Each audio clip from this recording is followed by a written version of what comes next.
நண்பர்களே, இங்கே பாருங்கள், பப்பாளி மரம். நான் சின்ன கண்டாக எடுத்து கொண்டாந்து வச்சேன். கொஞ்சம் பின்னாடி, வீட்டுக்கு பின்னாடி கொஞ்சம் இடம் இருக்கும், அதில் வந்து எடுத்துகிட்டு வந்து வச்சேன். இப்போ தான் பப்பாளி பிஞ்சு விடுது பாருங்களேன், பார்த்தீங்களா, பிஞ்சு விடுது. இந்த மரத்துக்கிட்ட நான் பேசிக்கிட்டே இருப்பேன். இந்த மரம் வந்து மரத்துக்கு உயிர் இருக்குது அப்படின்னா நீங்கள் நம்புவீங்களா? நம்பி தான் ஆகணும். மரத்துக்கு உயிர் இருக்குது, உணர்வு இருக்குது, எல்லாமே இருக்குது. அந்த மரத்து கூட நம்ம பேசிக்கிட்டே இருக்கணும். நான் இப்போ இந்த செடி வைக்கையில் என்ன பேசினேன்னா, செல்லம் என்னை ஏமாத்திராதடா, நான் இது வந்து ஆண் பப்பாளியும் இதில் இருக்குதுல்ல, அதனால் நான் உன்னை பார்த்து வளர்க்குறேன், குழந்த மாதிரி நான் தண்ணி ஊற்றுறேன், எனக்கு வந்து நீ காய்க்கணும், நீ ஏமாத்திராதன்னு சொல்லி வளர்த்தேன் பாருங்கள். அது மாதிரி பிஞ்சு வச்சிருச்சு. பிஞ்சு விட்டோன்னே எனக்கு அவ்வளோ ஒரு சந்தோஷம், ஹாப்பியாக இருந்தது. பரவாயில்லையே, நம்ம வச்ச மரம் பிஞ்சு விட்டுருச்சு அப்படின்ட்டு. அது சென்னை தானே, சென்னையில் இந்த மரம் செடி கொடியே வைக்க முடியாது, இருந்தால் கூட நான் வைக்கணும்னு ஆசைப்பட்டு வச்சு நல்லா இப்போது பிஞ்சு விட்டுருச்சு. அதுக்கப்புறம் பார்த்திங்கன்னா இது பிரண்டை பாருங்களேன், பிரண்டையை வச்சு நல்லா பிரண்டை வந்துருச்சு. அப்பப்போ எடுத்து துவையல் செய்வேன். அதுக்கப்புறம் இந்த ரோஸு செடி பாருங்கள். இந்த ரோஸு செடி பார்த்திங்கன்னா ஒரு சின்ன செடியாக ஃபார்மில் தான் வாங்கி வச்சேன். அந்த செடி வந்து ஒரு 100 ரூபா இருக்கும். இதில் பாருங்கள், இந்த கிளையில் எவ்வளோ பூ பூத்துருக்கு பார்த்தீங்களா? ஒரு களையிலையே ஒரு 6-7 பூ, சூப்பராக இருக்குது. இது வச்சேன்னா இந்த ரோஸு செடியா, இது வந்து பிங்க் கலரில் இருக்கும் இந்த ரோஸ்.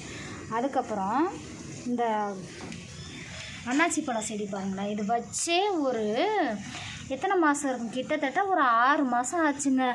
இது இப்போ பெருசாக வரும், அப்போ பெருசாக வரும்னே பார்க்குற, பெருசாக வந்த பாடே இல்லை. நீங்கள் யாருன்னா விவசாயம் பண்ணுறவங்க இந்த அன்னாச்சி பழம் எத்தனை நாளையில் காய்க்கும்னு எனக்கு கமெண்டில் சொல்லுங்களேன், எனக்கு தெரியல. அதுக்கப்புறம் கற்பூரவள்ளின்னு அந்த சளிக்கு நல்லதுன்னு சொல்லிட்டு கற்பூரவள்ளி வச்சேன். இந்த பக்கம் வந்து குப்பைமேனி, கொஞ்சம் இந்த அரிப்புக்கெல்லாம் அந்த குப்பைமேனி உப்பு வச்சு அரைச்சி நம்ம உடம்புல தடவுனா அந்த அரிப்பு இல்லாமல் இருக்கும், அதுக்காக அந்த குப்பைமேனி கொஞ்சம் வச்சேன். இந்த அன்னாச்சி பழ செடியை பார்த்து வளர்க்குறேங்க. ஆனால் அது காய் வச்ச படையில் 6 மாதம் ஆயிடுச்சு. அது எப்போ தான் காய்க்குமா தெரில. சரி, வெயிட் பண்ணி பார்க்கலாம், வச்சுட்டோம். என்ன பண்ணுறது? இந்த ரோஸு தான் கொத்து கொத்தா பூப்பார். இவர் அப்படி கொத்தா பூப்பார். 6 பூ 7 பூ வரும். அந்த ஒரு களைக்கு 6-7 பூ வரும். அந்த மாதிரி அது அழகாக இருக்குது. அதுக்கப்புறம் இந்த பிரண்டை இப்படி தாங்க அந்த செடி கொடியோட பேசிக்கிட்டு வச்சுக்கிட்டு, இந்த பப்பாளி மரத்தோட பேசிக்கிட்டு, இந்த முருங்கை செடியும் நான் வச்சது தான். இந்த முருங்கை மரம் அப்பப்போ யாருன்னா உடச்சிட்டு போயிடுவாங்க. அந்த முருங்கை மரத்து இலைய செடியை, அந்த இது முருங்கைக்கீரையை உடச்சிட்டு போயிடுவாங்கன்னா அதை கூட சொல்கிறதில்ல. யாருன்னா உடச்சி எப்படின்னா சாப்பிட்டு போகிறாங்க, பாவம், மனசு சாப்பிட்றதுக்கு தானே உடைக்கிறாங்கன்னு சொல்லிட்டு நான் விட்டுருவேன்.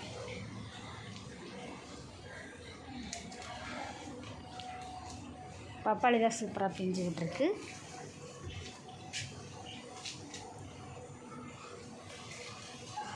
பிடிச்சிருந்தா ஒரு லைக் பண்ணுங்கள். தேங்க்யூ.